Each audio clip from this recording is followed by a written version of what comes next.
We are going to talk about the HR analysis case study. A large company named XYZ employs at any given point of time around 4,000 employees. However, every year around 15% of its employees leave the company. Since the attrition level is too high, the management wants to use predictive modeling to bring it down. Hence, the objective of the analysis are to help company XYZ identify current employees that are very likely to leave, recommend ways for the company to decrease its attrition level in the future. So, a total of 24 variables collected from the 4 data sources provided are used to predict the probability of an employee leaving the company in the next year using a logistic regression model. Now, logistic regression measures the relationship between the categorical dependent variable and one or more independent variables by estimating probabilities using a logistic function.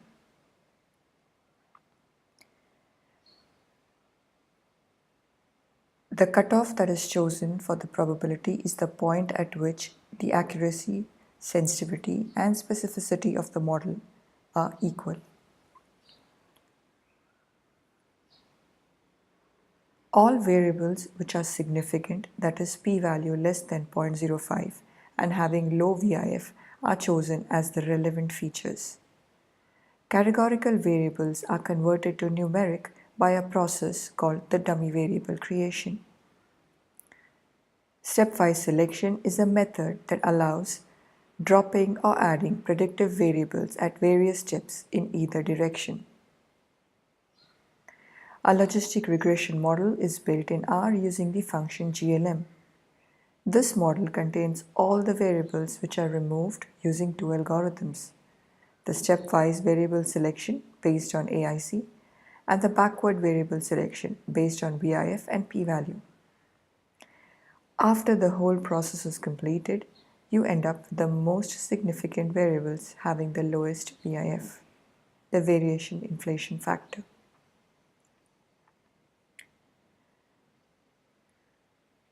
A host of parameters are used to evaluate the model, like the confusion matrix, sensitivity, specificity, etc. Accuracy is simply the proportion of individuals who were correctly classified, that is, the proportion of true positives and true negatives in this case. Sensitivity of the model is the proportion of yeses correctly predicted, and specificity is equal to the proportion of no's correctly predicted.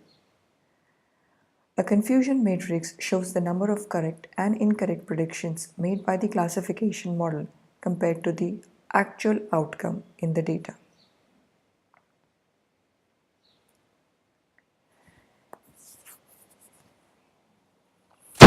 Gain or lift is a measure of the effectiveness of a classification model calculated as the ratio between the results obtained with and without the model. KS is a measure of the degree of separation between the positive and negative distributions. So the higher the value, the better the model is at separating the positive from the negative cases. In an ROC curve, the true positive rate of the sensitivity is plotted in function of the false positive rate for different cutoff points of a parameter. The area under the ROC curve, the AUC, is a measure of how well a parameter can distinguish between the two groups. These are basically the discriminatory powers associated with the model.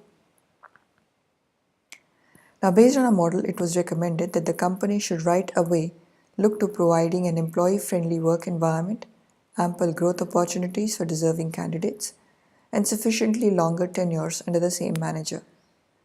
Look at the younger, lesser experienced single employees who have switched jobs frequently and ensure their needs, salary, perks, trainings, etc. are addressed. Ensure adequate rotation of employees who need to travel for business needs, so fatigue does not set in and work-life balance is maintained.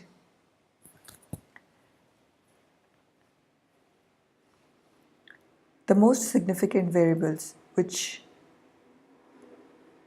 indicate which are the indicators or the predictors of attrition are age, number of companies worked, training times last year, years since last promotion, years with current manager, average hours, environment satisfaction, job satisfaction, business travel, marital status, etc.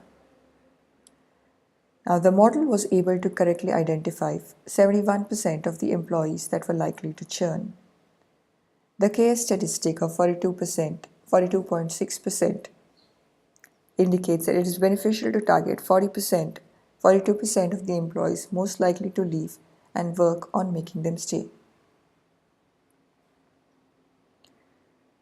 We have an AUC of 0.713, which is as close to 1, and that indicates our model is fairly good. A lift of 1.98 at the fourth decile, which means the model is catching 1.98 times more attritions than the random model. The risk of high false positives would be to waste time and effort on retaining people that are not likely to quit, whereas high false negative would be the failure to identify people likely to quit and therefore not being able to make efforts to retain them. Given the business objective in this particular case is to reduce attrition, I would choose the risk of high false positives so as to widen the net and not miss a high risk attrition case in any eventuality. Thank you.